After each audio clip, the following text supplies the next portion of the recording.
Dear Dr. Love, good evening po sa inyo. I hope you're doing fine. Sumulat po ko sa inyo para malaman kung normal lamang po ba ang nararamdaman ko. Call me Sienna. I'm 28 years old from Santo Tomas, Pangasinan.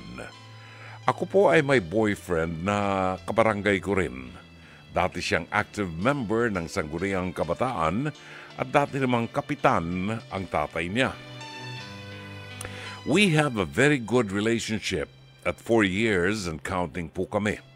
Madalas kaming lumabas kasama ng family niya at ganoon din po siya sa family ko.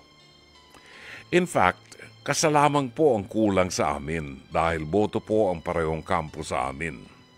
Now here comes the problem. Dr. Love, there are times that I still get attracted with other guys. May times ding ini-imagine kong magkarelasyon kami. Hindi naman ako umaabot sa puntong kinikilala ko sila o lumalabas ako with them, hanggang feelings lang naman at imagination. Minsan, nagigilty ako for feeling this way kasi parang I'm cheating on my boyfriend. Super bait pa naman niya at mahal na mahal ako at ganun din naman ako sa kanya. Dr. Love, is it normal to still get attracted to other guys kahit na in a relationship na ako? Is this not considered as micro-cheating? Salamat po in advance sa advice na ibibigay niyo sa akin. God bless, Dr. Love. Hoping for the best, Sienna ng Santo Tomas, Pangasinan.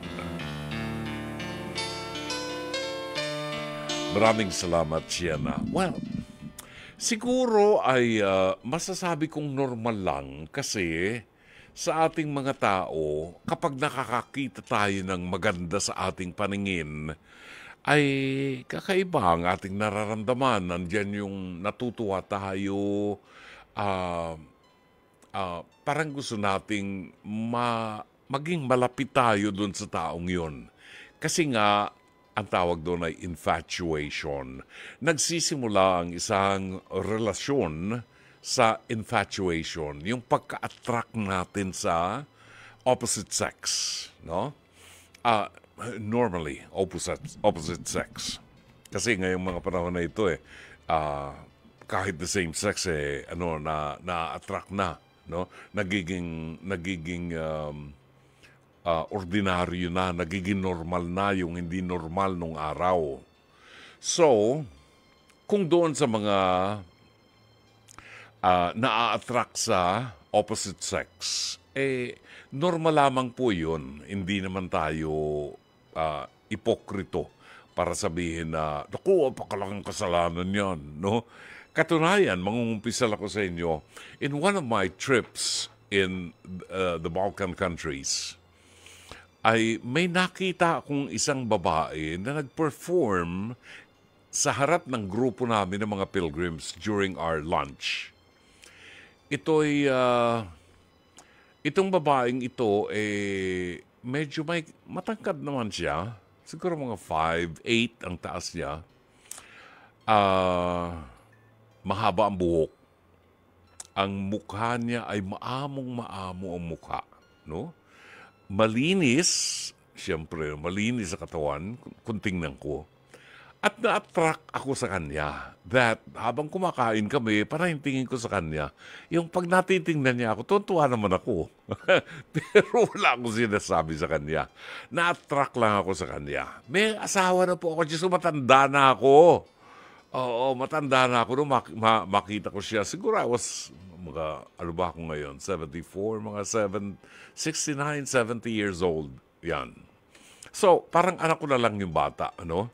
Kaya lang na-attract ako sa kanya, sa ganda niya. Mahinhin kumilos, mahinhin ngumiti. Nagpa-perform siya, nag-violin siya. So, normal yon, no? Normal na ma-attract tayo sa opposite sex. Pero hindi na normal kapag nakokontrol na ng mga imahinasyon ang ating isipan. Ayan. Lalo na kapag tayo ay merong karelasyon na. in a way, nagtataksil tayo doon sa ating karelasyon, sa ating isipan. Bagamat hindi niya alam. Di ba? Now, kung ikaw naman, halimbawa, ang karelasyon mo, how would you feel kapag ang iyong karelasyon ay merong nakitang babae na attracted siya? Di ba? Magje-jelling-jelling ka rin, di ba? So, okay lang na hangaan natin. Okay lang na, paminsan-minsan mag-isip tayo. Siguro ang sarap niya maging syota, di ba? Pero hanggang doon lang. Huwag nating payagan na kontrolin ng mga masasamang pangarap o imahinasyon ang ating isipan na maaaring magbuyo sa atin para gumawa ng bagay na hindi ikatutuwa ng ating karelasyon. So, kung halimbawa nakakita ka ng isang pogi o isang magandang lalaki, di ba?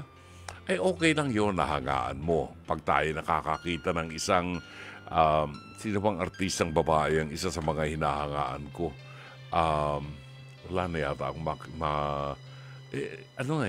nung araw si Loretta Marquez, yan, kasi mahinhin kumilos. Yun ang mga type kong babae, no? Yung mga mahinhin kumilos, ganyan.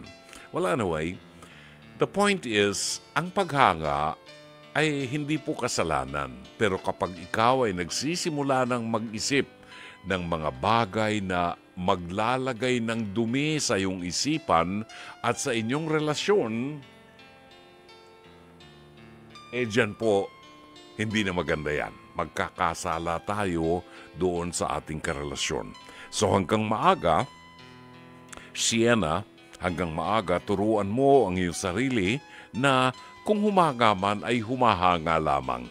Pero pagkatapos noon ay alisin mo na sa isip mo at pagtuunan mo ng pansin ang inyong relasyon at ang iyong karelasyon. Sana'y natulungan ka ng palatuntunan ito. As always, Dr. Love.